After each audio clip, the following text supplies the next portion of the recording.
Iranian Foreign Minister arrived in Islamabad on Friday night, where he was received by Pakistan's Deputy Prime Minister and Chief of Defense Forces. According to current reports, this visit is not merely symbolic but part of a broader diplomatic process in which Pakistan is playing the role of mediator in order to bring the ongoing tensions between Iran and the United States onto a negotiating track.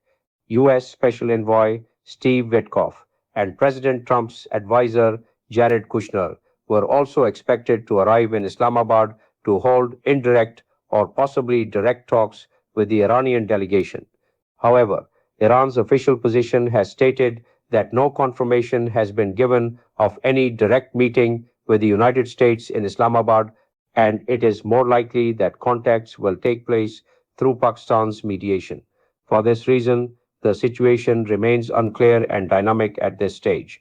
It should be noted that during the ongoing ceasefire between Iran and the United States, both countries continue to exchange statements against each other. President Trump's unexpected statements, and on the other side, Iran's carefully calibrated foreign policy based statements are being issued. However, there are also some personalities in Iran who are responding in kind to President Trump's verbal attacks, which appears to be fueling concern.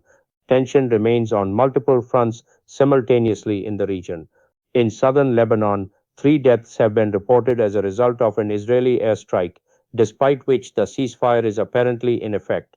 But in practice, violations continue.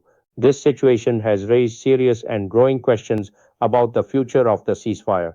In the matter of Iran, an increase in U.S. pressure has also been seen. President Trump has threatened to destroy any boat laying mines in the Strait of Hormuz and has increased pressure to reopen this important maritime passage. Iran has alleged that the United States is exerting economic pressure on Tehran through its naval presence in the region and an alleged blockade. According to Iranian analysts, these actions are part of preparations for a possible military confrontation rather than an economic strangulation strategy. Recently, President Donald Trump had clearly said that he would destroy Iranian civilization, which, in the opinion of analysts, meant that nuclear weapons could be used against Iran. However, in a recent statement, the US President clarified that the United States has no intention of using any nuclear weapons against Iran. President Trump has not yet lifted the blockade from the Strait of Hormuz, and he fears that if he does so, the American public and the world may assume that the president of the most powerful country in the world has capitulated before the Iranian government. Therefore, he is avoiding doing so. The US military has indicated targeting Iran, but it must be remembered that the Strait of Hormuz is a total 33-kilometer wide route, of which only a 3-kilometer route is such through which ships can pass.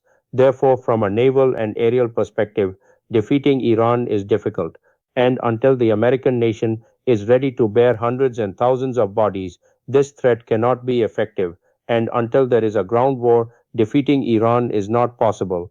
Even then, if the US president swallows this bitter pill, another poisonous dose awaits him, that he should be ready to lose the midterm elections as well. Because the American people did not themselves enter the war against Iran. Rather, Israel was the cause, and the American people have certainly become conscious enough that they never vote for a president who gets soldiers killed in unwanted operations.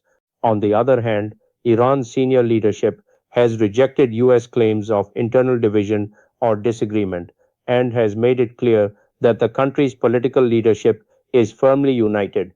Along with this, former US officials and ambassadors have also pointed out that Iran has the ability to withstand sanctions and pressure and can find alternative routes for oil exports, which may limit the effectiveness of US pressure.